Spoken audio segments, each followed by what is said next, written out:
갑이 을을 기망하여 건물을 매도하는 계약을 을과 체결하였다. 법정 추인 사유에 해당하는 경우는이죠. 항상 문제가 되는 것은 이행을 청구하고 권리를 양도하는 것이 법정 추인이 되려면 누가 해야 되냐면 취소권자가 해야죠. 상대방이 이행을 청구하고 상대방이 권리를 양도하는 것은 뭐가 아니죠? 추인이 아니다. 그럼 결국 여기서는 을이 이행을 청구하고 을이 권리를 양도하는 것은 뭐가 되겠어요? 추인이 되겠지만 갑이 이행을 청구하고 갑이 권리를 양도하는 것은 추인이 아니겠죠. 따라서 4번 보시면 기망 상태에서 벗어난 을이 이의 없이 매매대금을 지급한 경우, 요것만 뭐죠? 추인입니다. 나머지 것들 1번 갑이 을에게 매매대금의 지급을 청구한 거 추인 아니죠? 2번 갑이 을에 대한 대금 채권을 병행해 양도한 경우, 이것도 뭐가 아닙니까? 추인이 아니고. 3번 조심하셔야 되는데 갑이 이전 등기에 필요한 소를 을에게 제공했어요. 이건 추인이 아닌데 만약에 을이 이 별말 없이 이 일을 제기하지 않고 수령을 했다. 여기까지 나오면 뭐가 될 수 있어요? 추인이 될 수 있지만 그런 게 없잖아요. 그죠? 갑이 일방적으로 한 것만으로 뭐가 될 수는 없어요? 추인이 될 수는 없고. 그 다음에 5번 조심하시는데 을이 매매계약의 취소를 통해 취득하게 될 계약금 반환 청구권을 정에게 양도했어요. 그러면 을이 권리를 양도한 건 맞긴 맞는데 취소를 통해 취득하게 될 계약금 반환 청구권은 무엇을 전제로 하는 거죠? 취소하겠다는 걸 전제로 하는 거니까 추인이 아니겠죠? 답은 4번입니다.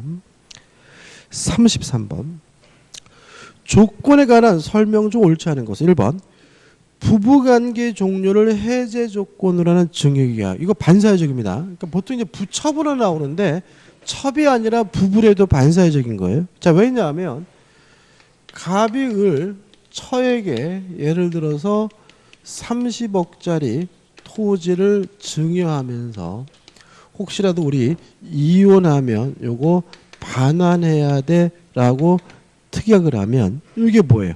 부부관계의 종료를 해제 조건으로 하는 증여계약이고요.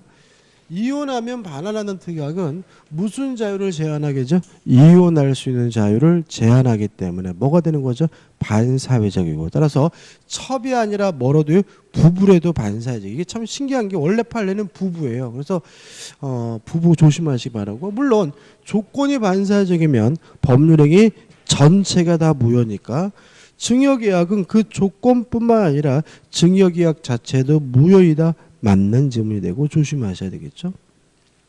2번 계약 당사자 일방이 이행지체에 빠진 상대방에 대하여 일정한 기간을 정하여 채무이행을 최고함과 동시에 그 기간 내에 이행이 없을 때에는 계약을 해제하겠다는 의사표시는 유효하다. 맞는 질문인데 좀 정리가 좀 필요합니다.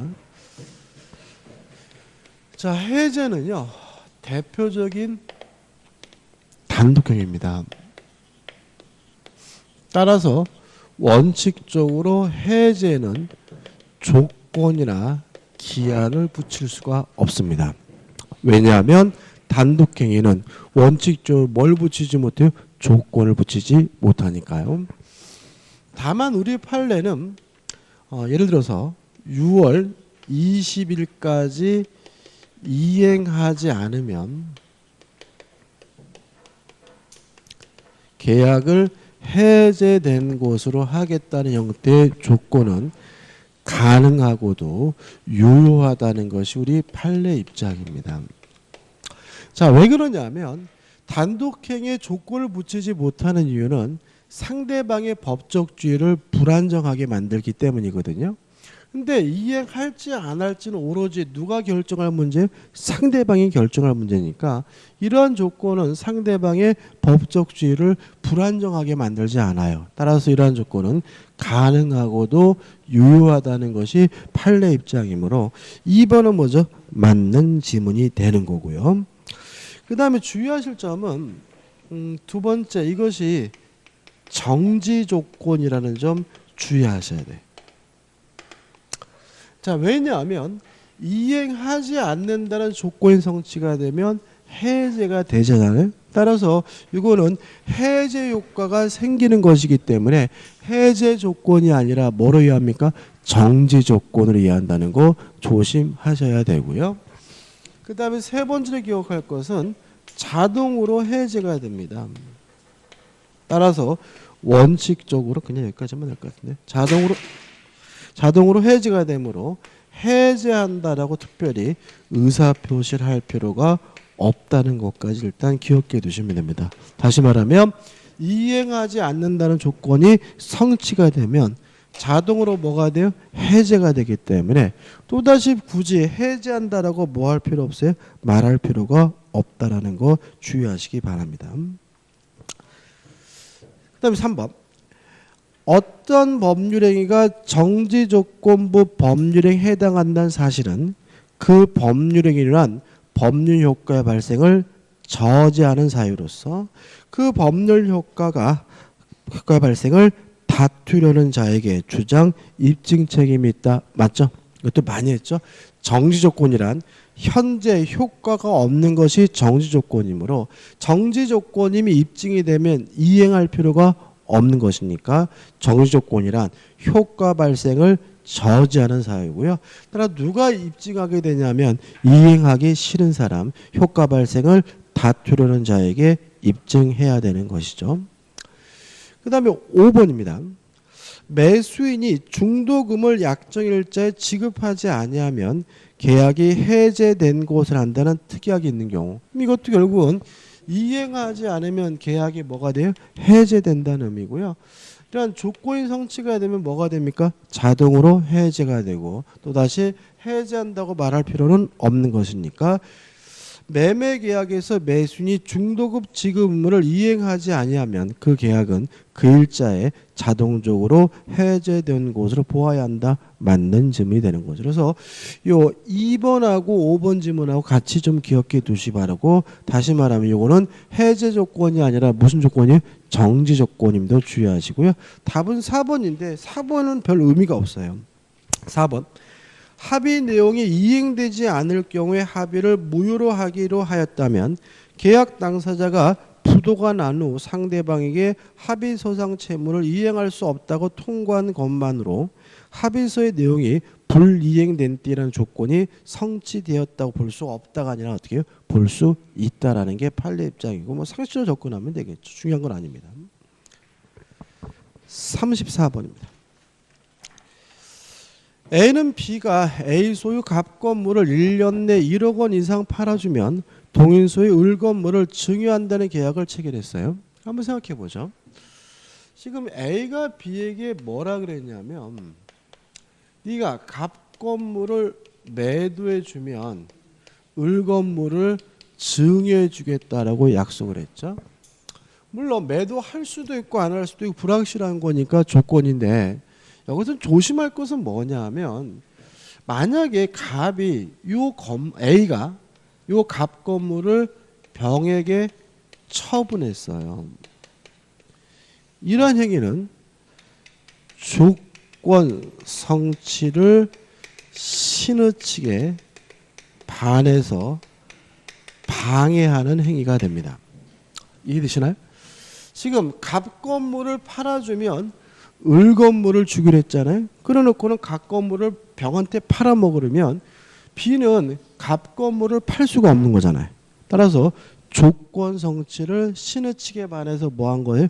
방해한 것이기 때문에 이때 B는 조건이 성취됐음을 주장하는 것이 가능하다라는 거 좀 주의하시기 바라고요. 그 다음에 만약에 갑 건물을 팔면 이 정도만 할게요. 이 정도만 좀 기억해 두시면 될 것 같아요. 일단 보자고요. 1번. 1억 원 이상으로 팔 수 있는지 여부가 결정되기 전에 A의 과실로 을 건물이 소실됐다면 이행불능이죠. 채무불이행입니다. 따라서 B가 1년 내에 갑 건물을 1억 원 이상이 팔면 A는 B에 대하여 손해배상의 의무를 진다. 물론 뭐죠? 맞는 질문이겠죠. 2번 계약할 때 이미 갑 건물이 소실된 경우 계약은 무효이다. 이거를 어떻게 이해하시면 안 되냐면 원시적 불능이니까 무효구나 이렇게 이해하시면 안 돼요. 이게 뭐냐면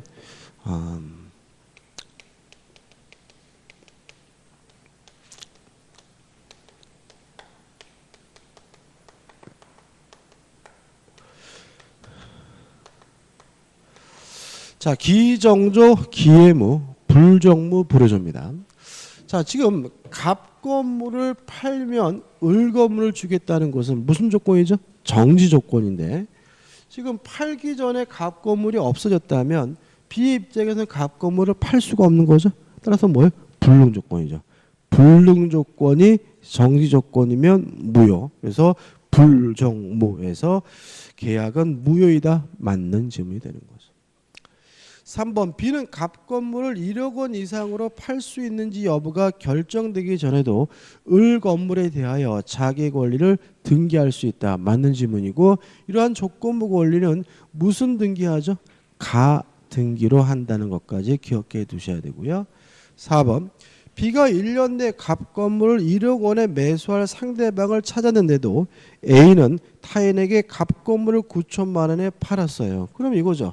조건 성취를 신의 측에 방해해서 방해한 것이니까 B는 조건이 성취됐음을 주장할 수 있다. 다시 말하면 을 건물을 약속대로 달라고 뭐 할 수 있어요? 요구할 수가 있으니까 B는 A에 대하여 을 건물의 소유권을 주장할 수 있다. 맞는 지문이 됨을 주의하시기 바랍니다. 답은 5번입니다. 조건 성취 효과는 소급하지 않습니다. 다만 당사자 간의 특약으로 소급시키는 것은 가능하기 때문에 5번 B가 1년 내 갑 건물을 1억 원 이상으로 판 경우 증여는 그때부터 효력이 생기며 당사자 사이에 특약에 의해도 그 효력을 소급해서 발생시킬 수 없다. X가 되고요. 답은 5번이 되는 거죠. 약간 좀 답이 김이 좀 빠지죠. 35번입니다. 기간에 관한 설명으로 옳지 않은 것은 단 기간 말일이 토요일 또는 공휴일인 경우는 뭐죠? 고려하지 않는다. 이렇게 전제해놨죠. 1번 기간을 10운초로 정한 때는 즉시로 기산한다. 맞죠? 2번 채무예행기를 일주월 또는 연으로 정한 때는 기간이 오전 0시부터 시작한 경우가 아니라 기간의 초일을 산입하지는 않는다. 이거 우리가 초일 불산입의 원칙이라고 하죠. 3번 기간을 일주월 또는 연으로 정한 때는 기간 말일에 종료로 기간이 만료하고요. 4번 연령을 계산하는 경우에는 출생일을 뭐죠? 산입하게 되고요. 5번 주월 또는 연에 처음부터 기간을 기산하지 아니한 때는 최후의 주월 또는 연에서 그 기산일에 해당한 날로 기간이 만료한다. X입니다.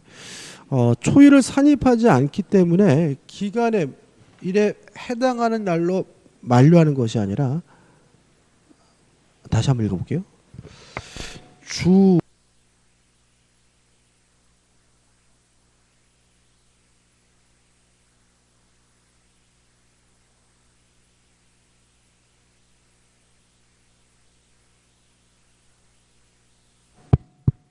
주월 또는 연에 처음부터 기간을 기산하지 아니한 때는 최후의 주월 또는 연에서 그 기산일에 해당하는 날로 기간이 만료한다.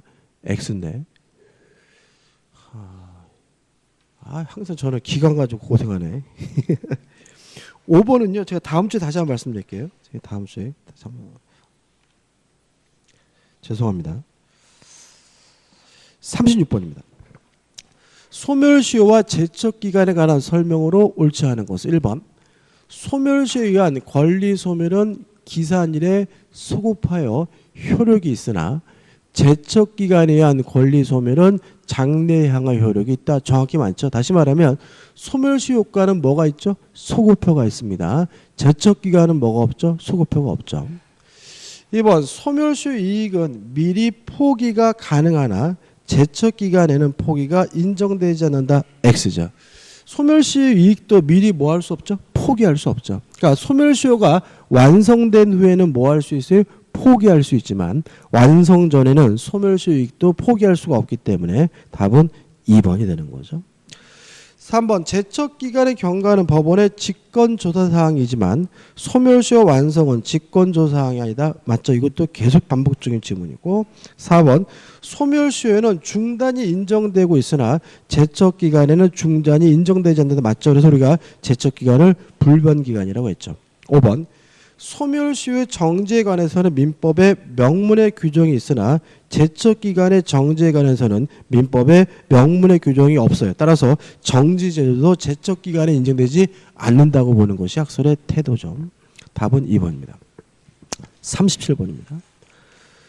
소멸시효 기산점에 관한 설명으로 옳지 않은 것. 1번 소멸시효는 권리를 행사할 수 있는 때로부터 진행하며 이때 권리를 행사할 수 있다는 것은 권리를 행사함에 있어 원칙적으로 법률상 장애가 없는 것을 가리킨다. 맞는 질문이고 또 최근에 우리 변리사 시험했나요?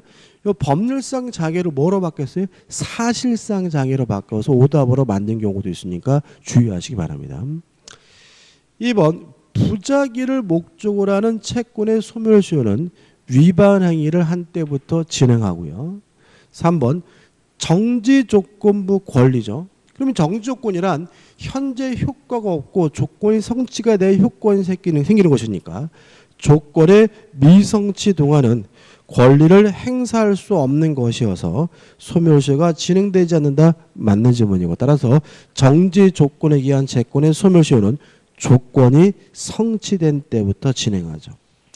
4번 소유권 이전 등기 의무 이행불능으로 인한 전보배상 청구권의 소멸시효는 이전 등기 의무가 이행불능이 된 때 손해가 발생된 때부터 진행한다. 맞는 질문이죠. 5번 본래의 소멸시효 기산일과 당사자가 주장하는 기산일이 서로 다른 경우에는 법원은 본래의 소멸시효 기산점을 기준으로 소멸시효를 계산해야 한다. X. 이것도 몇 번 했죠, 그죠?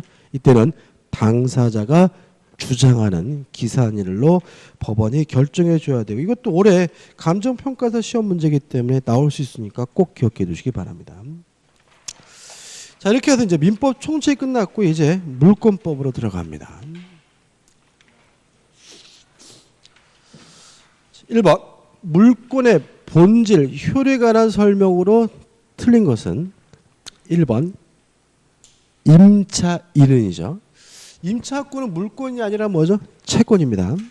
따라서 임차권은 물권조 청구권이 없기 때문에 어떻게 해야 되느냐? 임차 목적물의 침해자에 대하여 소유자인 임대인의 물권조 청구권을 대의 행사할 수 있다. 맞는 질문이고 원칙적으로 직접 임차권에 기한 방해 배제를 청구할 수 없으면 주의하셔야 되겠죠. 2번 소유자는 소유권을 방해할 염려가 있는 자에 대하여 그 예방과 함께 손해배상의 담보를 청구할 수 있다. X입니다. 예방이나 담보입니다. 또는이라는 거죠. 예방이나 담보. 다시 말하면 둘 중에 하나만을 청구할 수 있고요. 이것은 점유권에 기한 것이든 소유권에 기한 것이든 다 공통돼요. 그래서 예방 청구는 예방이나 담보 둘 중에 하나를 선택적으로 행사해야 되고요. 그래서 지문에 나와 있는 것처럼 예방과 함께 둘 다 청구할 수 있다는 지문은 뭐가 되죠? X가 되고요. 참 잘 되는 형태의 지문이니까 꼭 기억해 두셔야 됩니다. 3번 점유권의 양도는 점유물의 인도로 그 효력이 생긴다. 4번 동일한 물건 위에 성질, 범위, 순위가 같은 물건이 동시에 성립하지는 못하고요. 5번 등기된 부동산 임차권은 제3자에 대하여 효력이 있다. 임차권은 원칙적으로 채권이기 때문에 대항력이 없죠. 다만 등기라면 뭘 갖게 돼요? 대항력을 갖게 되니까 5번은 맞는 질문이죠. 답은 뭐죠? 2번이 되는 거죠. 2번 관습법상 물권에 관한 다음의 설명 중 옳지 않은 것은 1번 물권은 법률 또는 관습법에 의하는 외에는 임의로 창설하지 못하도록 민법에 규정되어 있다. 맞고요. 이걸 우리가 뭐죠? 물권 법정주의고요. 항상 조심할 것은 요 물권 법정주의에서 이 법이 결국은 법률과 뭐죠? 관습법이라는 얘기잖아요. 근데 이 법률은 뭐만을 말하죠? 국회에서 제정한 형식적 의미의 법률만을 말한다. 그래서 민법 1조와 항상 구별하셔야 됩니다. 그래서 물권 법정주의 법률은 뭐죠? 국회에서 제정한 형식적 의미의 법률만을 의미한다는 거 꼭 기억해 두셔야죠. 2번 타인의 토지 위에 분묘를 설치하는 때에는 일정한 요건하에 지상권에 유사한 물권인 분묘기지권이 성립하는 바 이 분묘기지권이 관습법상 물권의 한 예이다. 맞는 질문이죠. 그래서 우리가 실제로 관습법에 의한 물권은 꼭 기억해 두자 그랬죠. 그래서 첫째 분묘기지권, 그 다음에 두 번째 관습상의 법정 지상권, 그 다음에 세 번째 동산의 양도담보죠. 요 세 가지를 제외하고는 뭐가 존재하지 않습니까? 관습법상 물권이 존재하지 않는다. 요 세 가지만 오로지 뭐죠? 관습법상 물권이에요. 따라서 3번 온천에 관한 권리도 관습상의 물권에 포함한다. X가 되는 거죠. 답은 뭐죠? 3번입니다. 실제로 이것과 관련돼서 가끔 나오는 게 지금 온천권 관습법상 물권 아니라는 거 가끔 나오고요. 뭐 사도 통행권 이런 것도 관습법상 물권이 아니라는 거 가끔 나오고, 뭐 근린공원 이용권 뭐 이런 것도 관습법상 물권이 아니라는 게 나오고요. 그 다음에 미등기 부동산의 매수인이죠.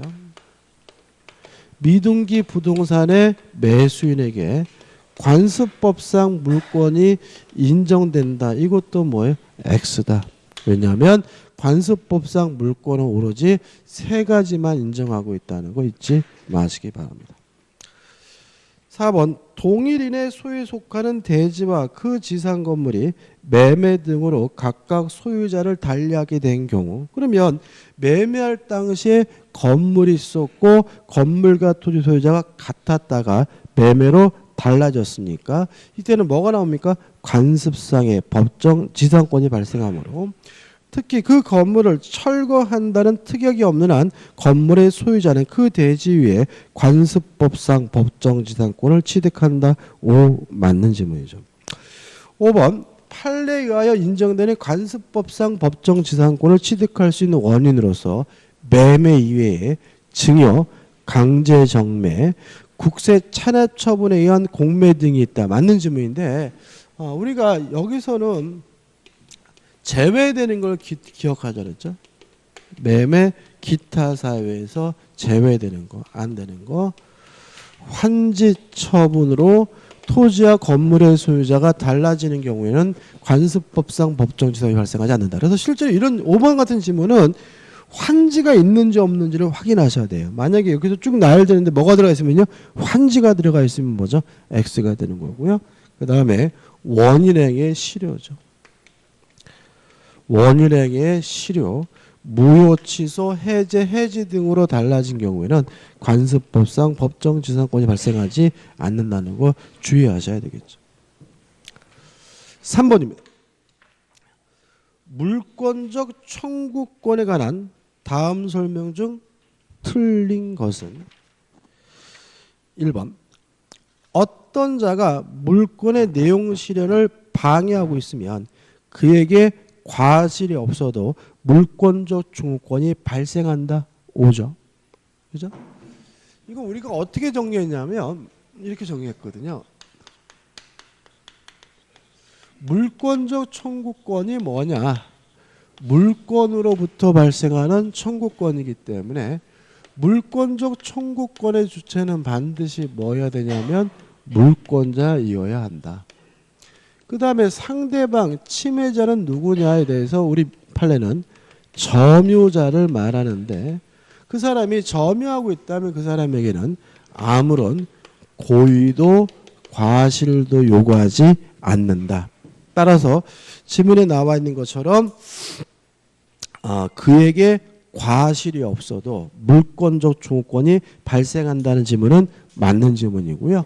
또 아니면 불가항력에 의한 경우에도 물권적 청구권이 발생한다는 지문도 뭐죠? 맞는 지문이 됨을 주의하셔야 되고, 그 다음에 점유자라면 직접 점유자든 간접 점유자든 따지지 않는데, 다만 건물의 철거 청구죠. 철거 청구의 상대방은 소유자인 간접 점유자에게 해야 되고요. 임차인인 직접 점유자에게는 철거해달라고 뭐 하지 못해요? 청구하지 못한다. 근데 실제로 우리가 사례 문제로 나오지 않는다면 이게 가장 중요한 것 같아. 고의나 과실은 필요가 없다죠. 1번. 2번. 타인의 토지에 건물을 무단으로 지은 뒤에 그 건물을 제3자에게 팔았어요. 그러면 이런 얘기잖아요. 요건데, 땅이 갑의 곳이고 우리 갑의 땅에다 건물을 불법으로 신축했다면 을은 갑의 토지를 뭐하고 있어요? 점유하고 있으니까 갑은 을에게 철거해달라고 요구해야 되는데, 을이 이 건물을 병에게 양도를 했다면 이제 이 토지를 점유하는 사람은 더 이상 을이 아니라 누구예요? 병이기 때문에 병에게 철거해달라고 요구해야 되고, 을에게는 더 이상 뭐 할 수 없어요? 요구할 수가 없는 거거든요. 따라서 그 건물을 제3자에게 판 경우에는 그 건물의 신축자가 물권적 청구권의 상대방이 된다. X죠. 신축자가 상대방이 되는 것이 아니라 현재 점유자인 건물의 양수인 제3자가 상대방이 되겠죠. 답은 2번입니다. 3번. 물권적 청구권은 물권과 분리하여 양도하지 못하고요. 따라서 물권적 청구권은 소멸시 올리지 않습니다. 4번. 임차인은 목조물을 점유하고 있는 경우에는 물권적 청구권이 발생하지 않는다. 맞는 질문인데 이게 좀 지문 자체가 좀 애매하긴 한데, 만약에 점유하고 있는 사람이 적법한 권한이 있다면 그 사람에게는 물권적 청구권 행사할 수가 없겠죠. 5번. 물권적 청구권 행사하는 경우에 비용 부담에 관한 견해가 대립된다. 맞는 질문이고, 우리 민법에서는 항상 견해가 대립된다는 말은 무조건 뭐죠? 맞는 질문임을 주의하셔야 돼요. 그 다음에 이제 4번인데 이것도 아주 시험에 잘 내죠. 부동산에 관한 물권 변동입니다. 등기를 해야 되느냐 할 필요가 없느냐 문제인데, 어차피 우리는 물권법에서 8문제밖에 안 나오기 때문에 중요한 것을 낼 거거든요. 첫 번째 기억할 것은 계약이나 단독행위에 의해서 법률행위에 의해서 물권이 변동되려면 등기를 해야 된다. 계약도 단독행위도 아닌 다른 사유, 법률 규정에 의해서 물권이 변동될 때는 등기할 필요가 없다. 다시 말하면 계약이나 단독행위로 물권이 변동될 때는 등기하지만, 계약도 아니고 단독행위도 아닌 다른 사유로 물권이 변동될 때는 뭐 할 필요 없죠? 등기할 필요가 없고요. 그 다음에 세 번째로 기억할 것은 뭐죠? 판결이죠.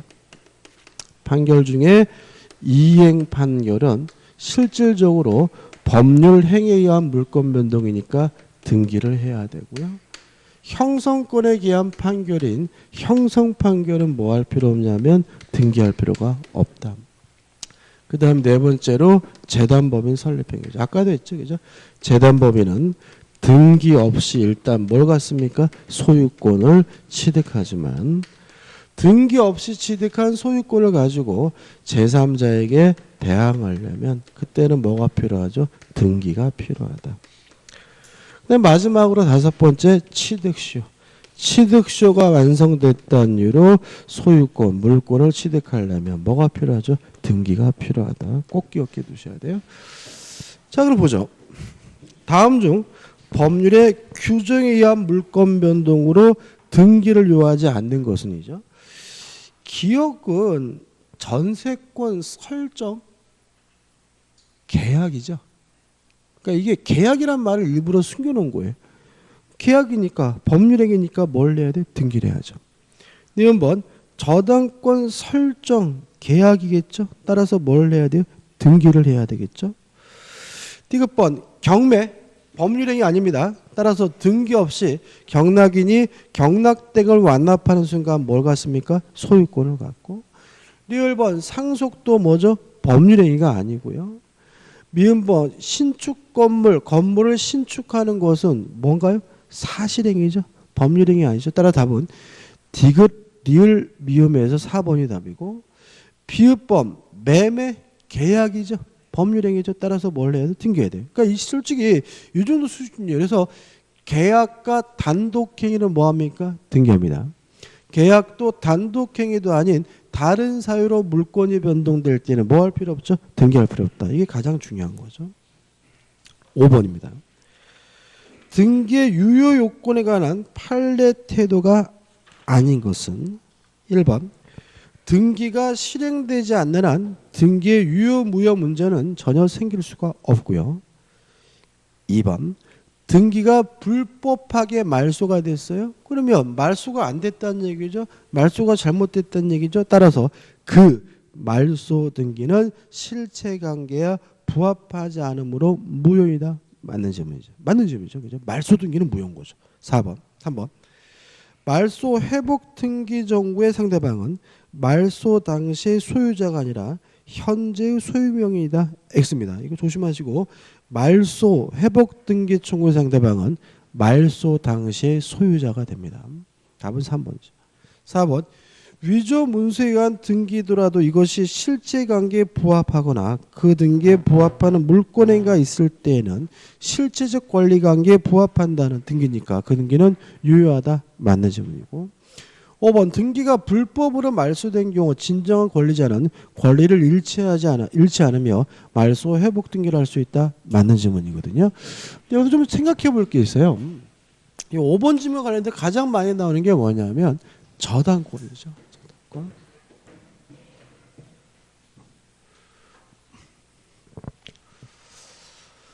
일단 저당권을 취득하려면 물론 뭘 해야 되냐면 등기를 해야 되겠죠. 근데 이 등기가 불법으로 말소가 됐어요. 그러니까 말소가 불법하다는 얘기니까 저당권은 소멸되지 않고요. 지문에 나와 있는 것처럼 여전히 말소 회복 등기를 해달라고 뭐 할 수 있겠습니까? 청구할 수가 있겠죠. 여기까지만 나온 거죠.